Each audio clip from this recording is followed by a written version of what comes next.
Hi friends, welcome back to Amy Bakes. I'm Amy and today we are going to make a sugar cookie with a holiday twist.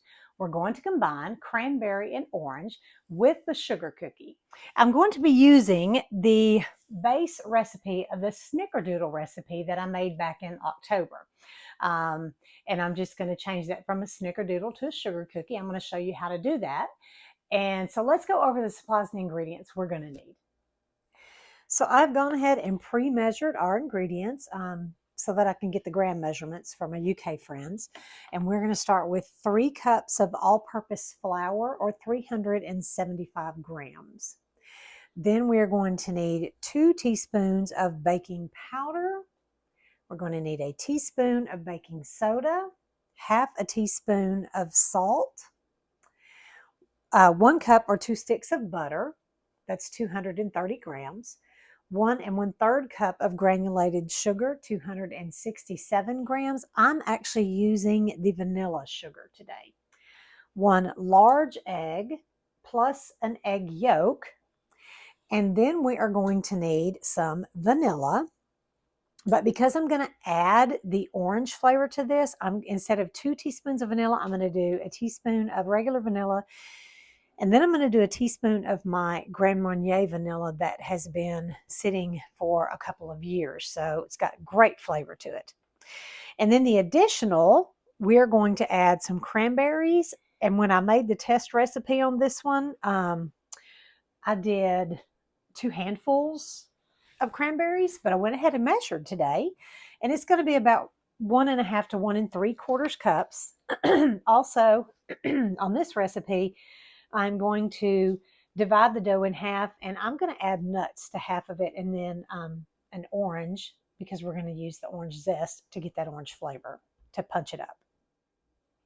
And I forgot to mention, we're going to need a little extra sugar because we're going to roll. This is a drop sugar cookie and not a rolled sugar cookie, so we're going to roll it in the caster sugar before we bake it. So for supplies, we're going to need a stand mixer fitted with your paddle. We're going to need a baking sheet. You can do 2 at a time, so 2 baking sheets with a parchment or a silicone. I'm just going to bake 1 tray at a time. You're going to need a rack to cool your cookies. You're going to need a 1 cup and a 1/3 cup measuring cup, 1 teaspoon and a half a teaspoon.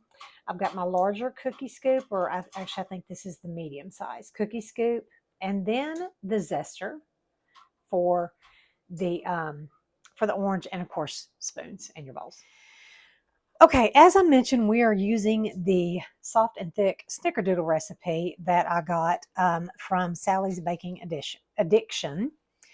And I mentioned in that particular video that a Snickerdoodle is basically a sugar cookie, but with the addition of cinnamon, and then the leavening agent is cream of tartar instead of baking powder. So we are going to remove the cinnamon, replace the cream of tartar with baking powder, and then that would actually make a sugar cookie. And then we're going to add the cranberries and the orange. So our first step, using the same recipe, is we're going to go ahead and whisk together the flour. So that's the 3 cups of flour with the it says cream of tartar, but of course we're switching that out and we are using baking powder instead. So I'm going to need 2 teaspoons of baking powder, 1 and 2. The baking soda, I'm going to do 1 teaspoon of that. There we go. So we're just going to mix this together. There we go. Now you could do this without the cranberries, and you could actually you could do rolled sugar cookies or drop. It would just either one. I've tried that recipe and it works great. Okay, so we've got that done, and now we are going to cream together our butter and sugar. I double checked the recipe real quick, and I did forget to add the half a teaspoon of salt into the flour mixture. So I'm going to add that in real quick and stir that in. So for clarification, in a separate bowl, we've got our 3 cups of flour. We have got our baking powder, baking soda, and salt. And we've just mixed that in. Now we're going to cream together our butter and our sugar. So I've already got the butter in the mixer, and I'm just going to use my sugar. That is 1 1/4 cups of sugar. Y'all, please forgive my voice. I had the flu earlier in the month, about 3 weeks ago, and my voice still sounds weird, and I'm constantly clearing my throat, and I still feel like I'm breathing like Darth Vader. So y'all just forgive me. All right, we're going to cream this together for about 2 minutes. Okay, now we're going to add the egg and the egg yolk, and then we're going to add the vanillas. To give this a little extra vanilla punch, I went ahead and used my vanilla sugar. So I'm going to do, that's 1 large egg and 1 egg yolk. And the vanillas. I'm going to do 1 teaspoon. And look, y'all, I'm actually going to measure this one. 1 teaspoon of regular vanilla. And then because I really want to add that orange flavor, I'm going to go ahead and mix that up a little bit. This is my Grand Marnier vanilla. And if you'd like to know how to make your own vanilla, I do have a video on that. Just look up. It's one for making your own vanilla and vanilla sugar. Oops, well, that just went a little over, but that's okay. That's got some nice little vanilla beans in there too. See that? And it's got that great orange flavor with the vanilla. So now we're going to mix this up. And then we will add our flour mixture. Okay, actually, before I add my flour, I want to go ahead and get the zest in here. So I've got a zester, and what I'm going to do is just zest this. I'm going to get about a couple of teaspoons worth. I don't really have an exact measurement on that. You know what? I'm going to zest it in this bowl so you can see it better. And so you just rub their orange on the zester, and you can kind of see it starting to zest here. That way, and you're just getting the actual outer layer. You're not getting into the pethy part. And that will really add that extra flavor. Really bring out the orange. This is so good. It smells so good. This is great, great winter flavors, great Christmas flavors. And you could actually do this in the springtime if you wanted to. And you could do dried blueberries and lemon. And that would be a great recipe for springtime because those are 2 great spring flavors. Okay, I think that's pretty good. So I'm going to take what's there, knock that in, and then I'm going to go ahead and just spoon this out, and I'm going to scrape down the sides of the bowl. There you go, if you want to come in here and get a look at that. I'm going to scrape down the sides of the bowl, and then I'm going to mix this in, and then we'll add our flour. Okay, now we're going to slowly add our flour mixture in, and we're going to do this in 3 parts. You don't want to dump it all in there and then turn it on, or you're going to have that big poof of flour. Don't have much space there. There we go. And now we're going to turn this on and mix that in. And this is going to be a thick mixture. Okay, y'all, we could stop right now and we can make orange sugar cookies. This smells so amazing. It is unbelievable. I mean, you could stop right now and make an amazing cookie. But we're going to add the cranberries. I'm going to mix that in, scrape down the sides of the bowl, and then I'm going to mix that in.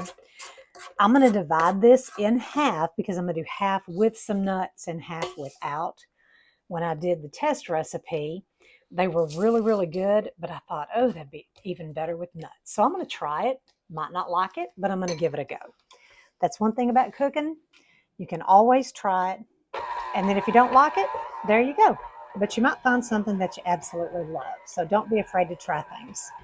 All right, I got my cranberries in there. You can see them little bits of orange zest. Oh, this smells so good, y'all. I cannot wait to see what this is going to taste like.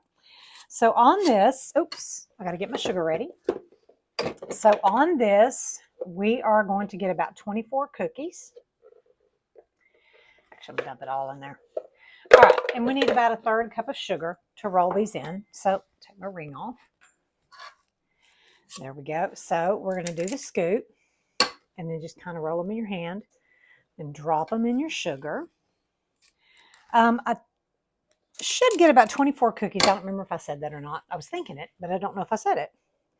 So with 24 cookies, I'm just going to do 12 of these, and then I'm going to mix in my nuts and do the other half of the recipe that way. There you go. All right, so we'll just finish off this sheet. All right, so we got our first tray, and we're going to pop those in the oven for 10 minutes. This is the perfect day for making cookies, y'all, because it is rainy and nasty outside. Time of rain, and these are nice and golden brown. We're going to let these cool on the sheet for 10 minutes. In the meantime, we're going to step back over here, and we're going to mix the nuts in. And then once we take those off the rack, we will cook these up with the nuts. Okay, now we are going to do tray 2. And these are going to have the nuts on it. Same process. Roll them in your hands a little bit. That's my dishwasher, by the way, if you're hearing that noise. I don't know if the camera's going to pick it up or not, but that's a dishwasher. All right, and then we're just going to finish up this tray and get them in the oven. Okay, we got all of our cookies out of the oven. Y'all, my house smells absolutely amazing.